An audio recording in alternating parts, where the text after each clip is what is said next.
जय भीम साथियों, मैं हरिकेश्वर राम सशक्त भारत चैनल से।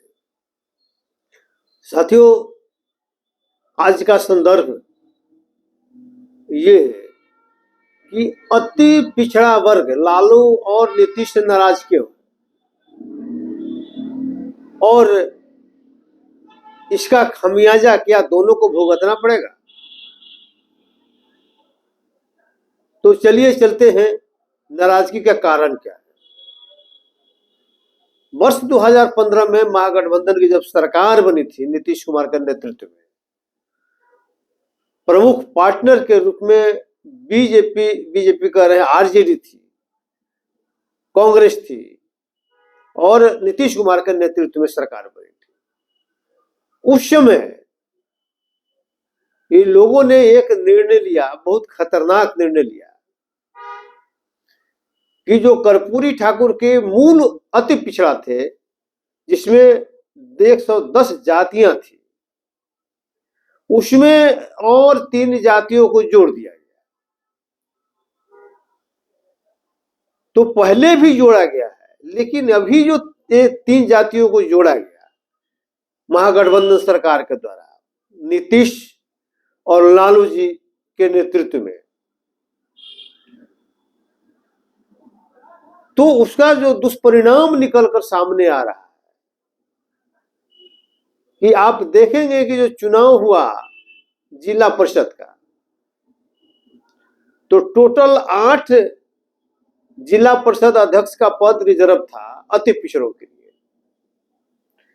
जिसमें 7 पद उन्हीं लोगों ने जीत लिया जिन्हें बाद में 3 जातियों को उसमें शामिल किया गया था। यानी जो कर्पूरी जी के मूल अति पिछड़ा थे, 110 जो जातियां थी, उनके हाथ सिर्फ 1 सीट आया 7 में 8 में।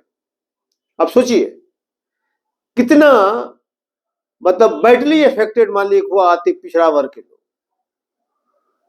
उसी तरह से नगर निगम में टोटल के टोटल सीट मान लीजिए कि इन्हीं 3 जातियों ने ले लिया।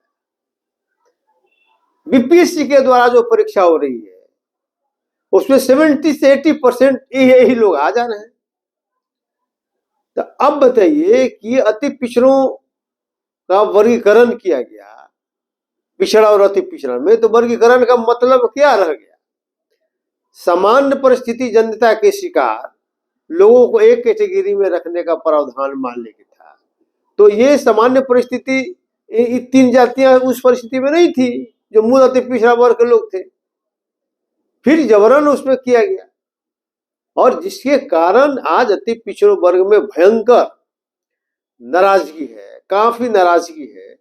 और उसी का रूप आ रहा है कि 28 तारीख को, कल ही 28 तारीख है, विधानसभा का घेराव अति पिछड़ा वर्ग के लोग कर रहे हैं। पहली बार जमात के रूप में अति पिछड़ों का जमात जो है विधानसभा को घेरने आ रहा है,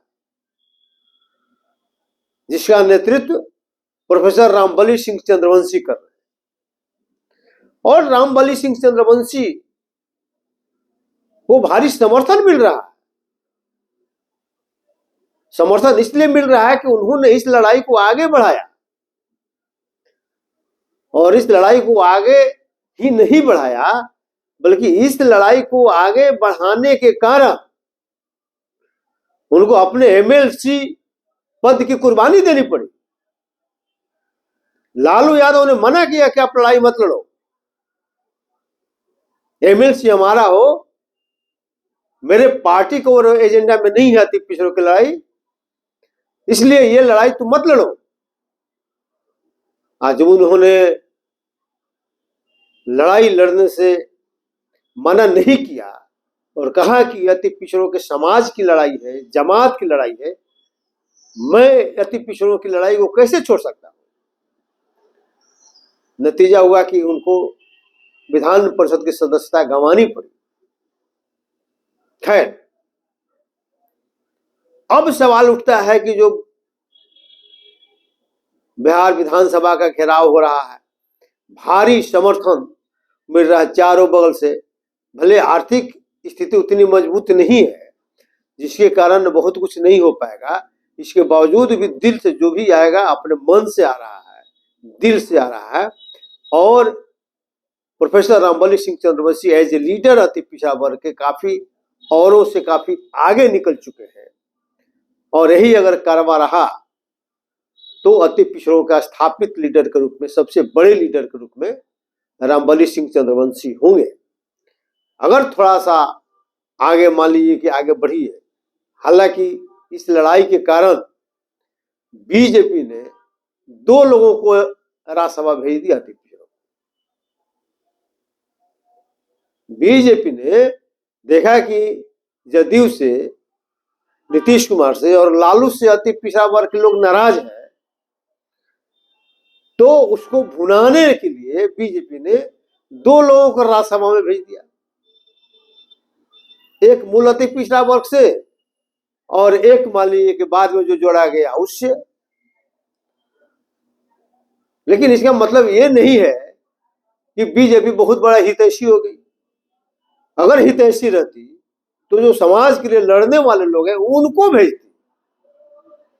ये अति पिछड़ों की लड़ाई को संघर्ष दे रहे हैं, संघर्ष को आगे बढ़ा रहे हैं, तो संघर्ष को आगे बढ़ाने वालों के साथ खड़ी रहती। लेकिन उसे भी तो खड़ा रहना नहीं है, और फिर तो सरकार में नीतीश के साथ आ गई है। 17 के बाद फिर उसके बाद सरकार में थी, तो क्यों नहीं बदलाव कर दिया? इसलिए ले देकर ये स्थिति है कि चाहे कोई भी पार्टी है जो सत्ताधारी दल है, वो मान लीजिए कि अति पिछड़ों के हितैषी नहीं है, ये स्पष्ट मान लीजिए हो गया है। तो अति पिछड़ों वर्ग के लोग अपने आप अगर एकत्रित नहीं होते और अपनी लड़ाई स्वयं आगे नहीं बढ़ाते हैं, तो समझिए कि उनका अस्तित्व खतरे में पड़ेगा। और अगर 25 चुनाव में अति पिछड़ा और दलित का कहीं समीकरण बन गया, तो ये जो जितनी जो पॉलिटिकल पार्टियां हैं जो अपने आप को समझती है कि हम ही जैसा चाहेंगे वैसा हम नचाएंगे अति पिछड़ा और शेड्यूल कास्ट को, तो उनका सारा मंसूबा पर पानी फिर जाएगा। और हमको लगता है कि लोगों की ये चाहत है, नेतृत्व नहीं मिल रहा है, कोई आगे नहीं बढ़ रहा है। जिस दिन ऐसा स्थिति हो गया, दलितों, अति पिछड़ों, आदिवासियों का समीकरण बनेगा बिहार में, सारे पार्टियों का लोटा गोल हो जाएगा। तो आइए संविधान के अनुरूप सामाजिक न्याय को स्थापित करने के लिए, धर्मनिरपेक्षता को स्थापित करने के लिए आगे आइए और संविधान की मजबूती के संघर्ष में अपना योगदान दीजिए, सशक्त भारत को साथ दीजिए और सुनहरा भविष्य, समृद्ध भारत के निर्माण में अपना योगदान करें। जय भीम, जय भारत, जय संविधान।